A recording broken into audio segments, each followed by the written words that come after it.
In ETS2 and ATS, you can either drive your truck or just pretend like you are. The games give you a lot of controls inside your cab, but it's really up to you to understand and use them properly. Just to be clear, I'm not talking about the horn or the wipers. I'm pretty sure everyone should have figured those out by now. These are the systems that the game barely explains, but they are the ones that actually make you feel like a real trucker. So let's get started, and by the end of this video, we will also uncover the most useful feature this game has ever seen. So let's start with something that many players probably noticed in the settings, but never really paid attention to: the lane assistant mode.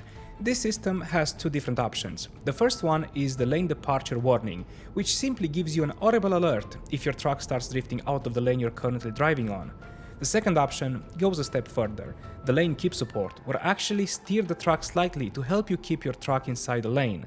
It's important to mention that this system only activates at speeds above 55 km/h, and it's mainly designed for highway driving. I would say it's pretty well designed. I will also check if you're using your turn signals, meaning that if you remember to signal properly before changing lanes, the system won't interfere with your steering.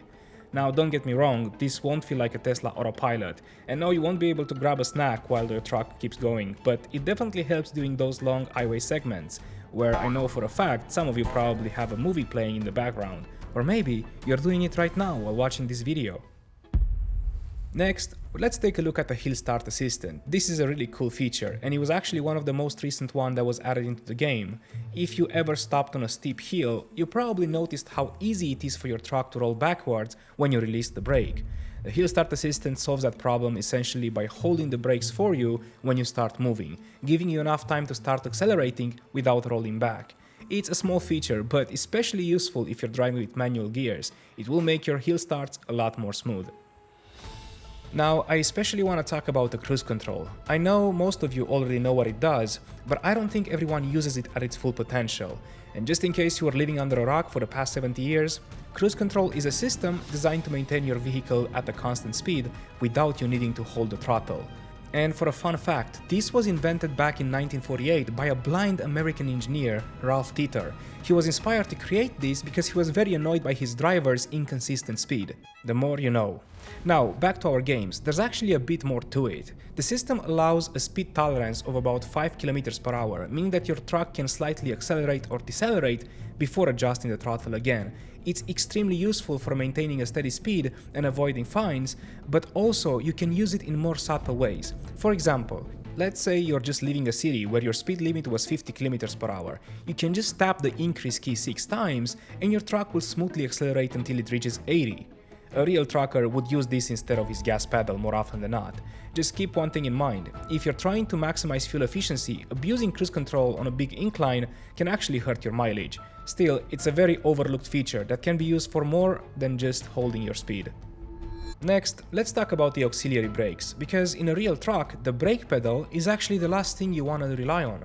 Instead, trucks use additional braking systems designed to slow down the vehicle without constantly using the service brakes. The first one is the retarder. This should always be your most used braking system. A retarder works through the transmission, and it creates resistance that slows down your truck gradually. Most trucks in ETS2 allow you to control it in multiple levels, meaning that you can increase the braking force step by step. You can check if your truck has a retarder by looking at the transmission type. The R at the end signals that you do have it. This is very useful when driving down long hills, where maintaining a controlled speed when descending is much more important than braking hard and cooking your air brakes. Just like with the cruise control, you can bind keys to increase or decrease your retarder level, which makes it much easier to control while driving. The second system is the engine brake. Now, this works a bit differently. It's using the engine itself to slow down your truck, reducing the engine speed and helping the vehicle lose momentum. While the retarders is usually the primary system that you want to use, the engine brake works great as an additional braking when you need a bit more slowing power. And finally, you have the main brake pedal, which in trucks operates through an air braking system. You might be tempted to use it a lot more than you probably should, because the game doesn't really punish us too much for doing so. But if you're trying to drive more realistically, the order should always be retarder first, engine brake second, and the main brake only when you really need it. Another cool control that many players overlook is the truck suspension adjustment. In real trucks, suspension height can be adjusted to help with things like loading docks or uneven terrain. ETS2 allows you to control the front suspension, rear suspension, and even the trailer suspension, raising or lowering them when needed.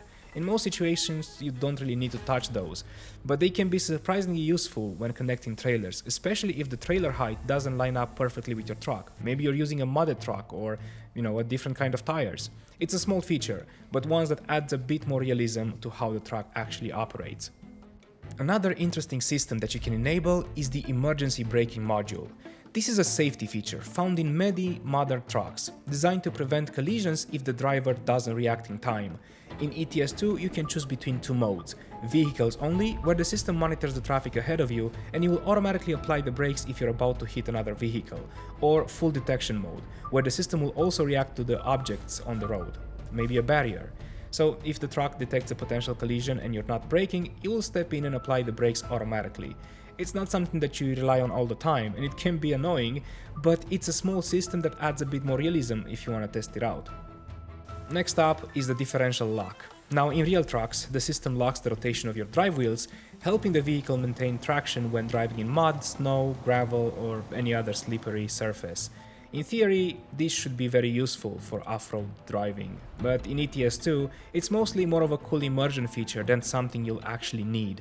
The game's off-road sections rarely demand it, and most of the time, you'll be able to get through it without it at all. Still, if you wanna really understand how your truck works and the systems that come with it, it's a feature worth knowing about. Just don't forget to turn it off if you don't use it. So there you have it. The next time you fire up ETS2, you can feel more like a trucker than a player. And before we finish, remember that advanced feature that I mentioned earlier at the start of this video? Well, I don't know how many of you actually know about this, but your trucks actually come with these things that are called signals. Apparently, you can use them to tell other drivers on the road what you're planning to do. Maybe the most important safety feature.